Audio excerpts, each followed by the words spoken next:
And you mentioned that some of the tow trucks companies refused to tow vehicles that were associated with the convoy, or they were not willing to tow.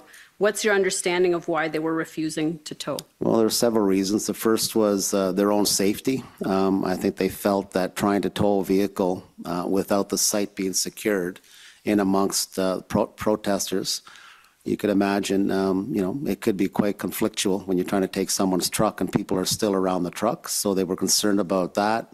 They were concerned about the damage potentially to their own vehicle should things get out of hand, and it's a cost to their business. Some were concerned that they do business with truckers and trucking companies, and that this would damage them reputationally and they would lose business.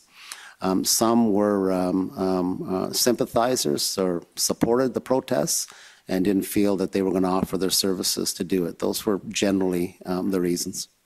And these are companies that the city has on contract, is that right?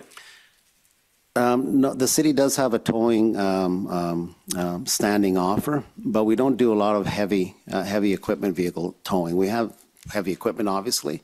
Most of our towing contracts are to tow parked vehicles in and around the city who are illegally parked or for whatever reason or for enforcement issues. But yes, we do have contracts with tow truck businesses in Ottawa who have in their inventory heavy tow trucks to be able to use in the event one of our dump trucks or heavy trucks needs to be towed or any other situation. So is your understanding that the refusal was coming both from the existing contractors with the city and with others that you were reaching out to? Yes, because we reached out to our standing offer contractors first and they refused. And would this be, were they contractually obligated to respond when the city called on them? Yes, they were. And what measures did the city take to enforce these contracts, if any?